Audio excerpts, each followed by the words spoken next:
Praise the Lord. Praise the Lord again. My name is Pastor Elias Wawerumboro.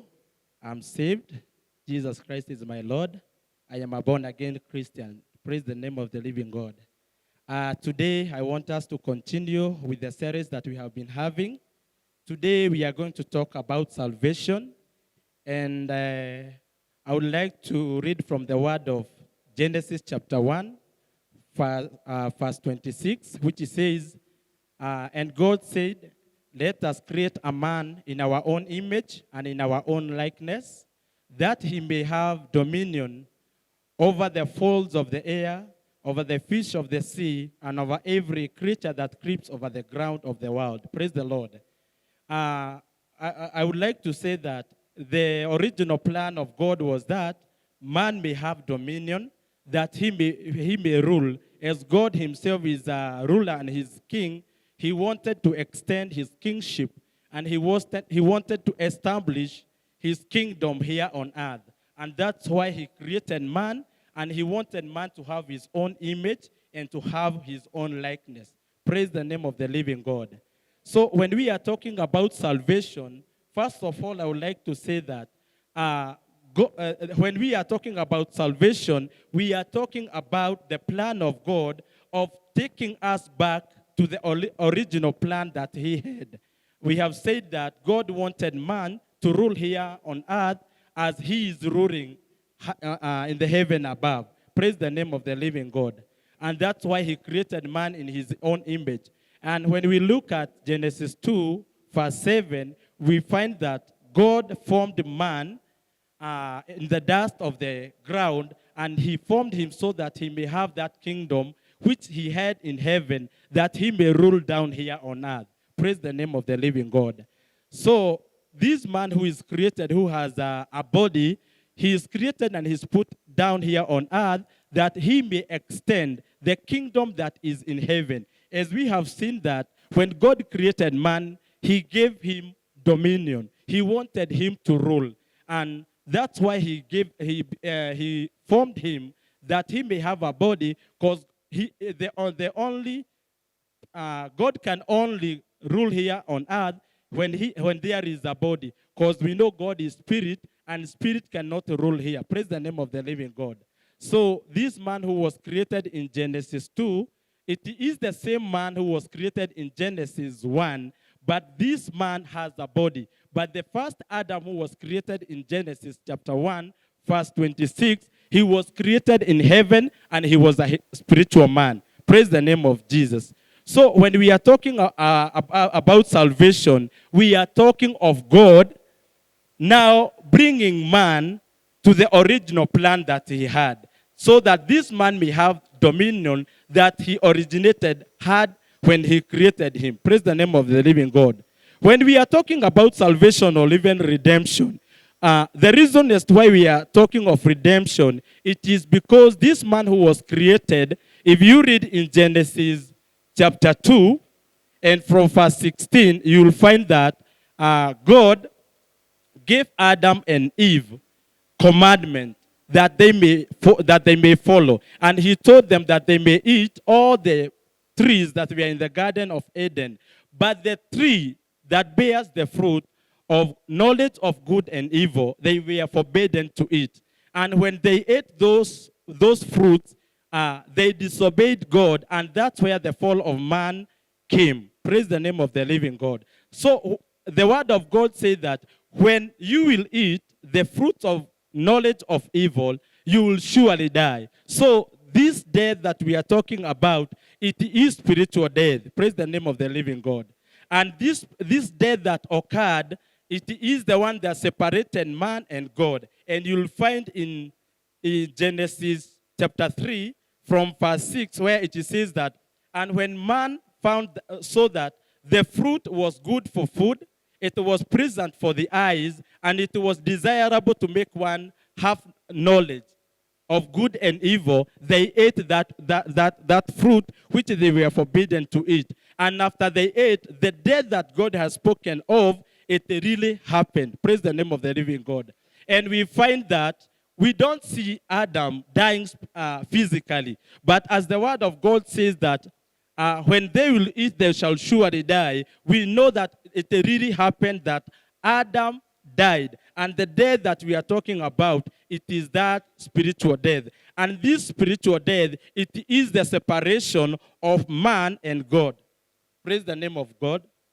And if you read in Genesis 3, verse 9, you will find that when, even after they had eaten that fruit, God came to visit Adam and Eve as he used to come in the cool of the day. And when he came, he found that they were hidden. And he called them and asked, Adam, where are you? This tells us that Adam was not in the position that God wanted him to be. We can see now Adam is not where God intended him to be. And this is the separation that we are talking about. When we are talking about salvation, we are talking about God dealing with the sin that separated man and God so that we can have the fellowship that we initially had and that we may receive the kingdom and the dominion that we had. Praise the name of the living God. So salvation is the plan of God to bring man back to his original plan that he may have dominion that he intended from the word go. Praise the name of Jesus. So salvation is man being saved from death that occurred as a result of sins. Hallelujah. I hope we understand that when we are talking about salvation, we are talking about the death that occurred as a result of sin being reverted. And that's why we can find in the book of Romans chapter 6, verse 23, and we'll find the word says that, and that the wages of sin is death, but the gift of God is eternal life through Christ Jesus. Hallelujah. The death that occurred as a result of sin that was committed by Adam, it had to be paid for. And that's why we'll find that Jesus died on the cross to pay the debt of sin that was there. And it was only through his death that that sin had to be taken away. Praise the name of the living God.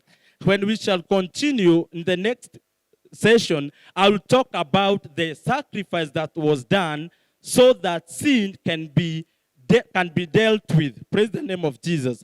And we shall see that through the Old Testament, and we can also see that in the New Testament.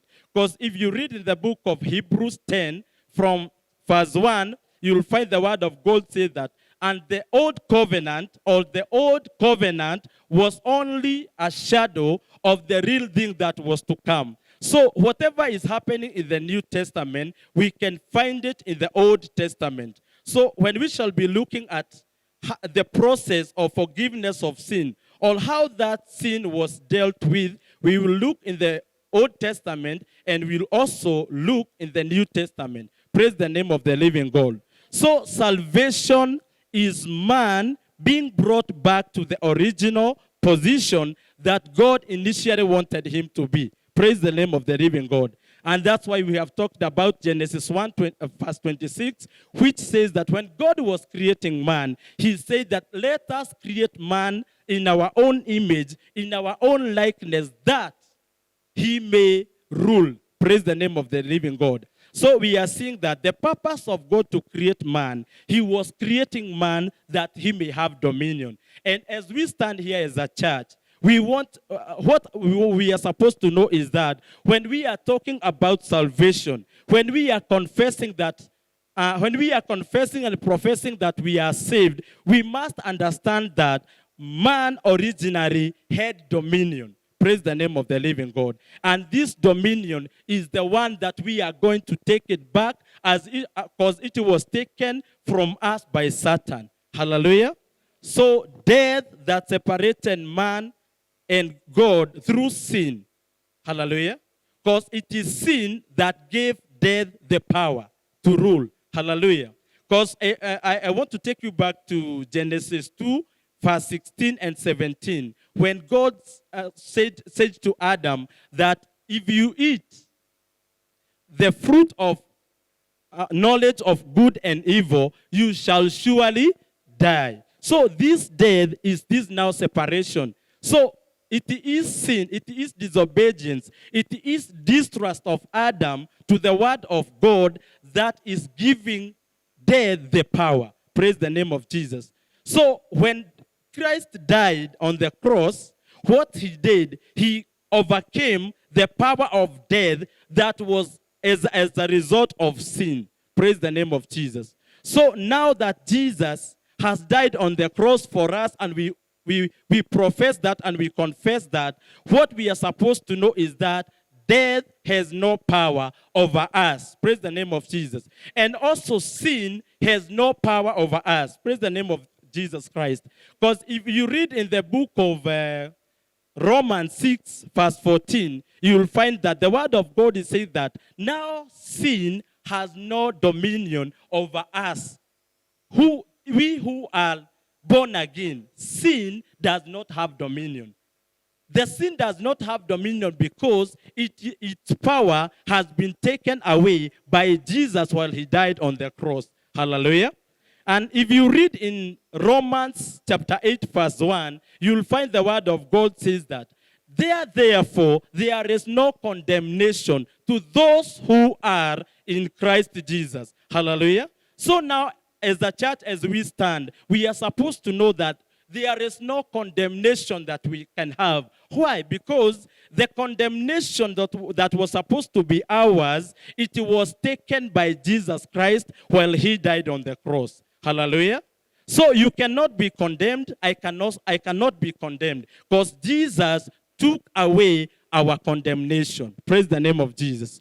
So as we will be going to the next session, I will now teach you, or I will now show you how sin was overcome by Jesus. And as I have told you earlier, we will have to look in the two Testaments, into the two covenant, in the Old Testament and also in the New Testament, and we will see how that sin was dealt with. Hallelujah. So as we stand, and this is what I want each and every one of you to understand. As we stand, we are supposed to stand boldly, knowing that we have no sin in our heart and that sin does not have dominion. Sin cannot rule over you because it was defeated. Hallelujah. Hallelujah. Sin that was condemning us, it was defeated 2,000 years ago on the cross at Calvary. Praise the name of Jesus. Hallelujah. I want to end there. And I know God will bless us as we continue learning the word of God, as we continue learning about salvation, that we can be able also to teach others and to bring many, to win many souls to the kingdom of God. May God bless you. Amen.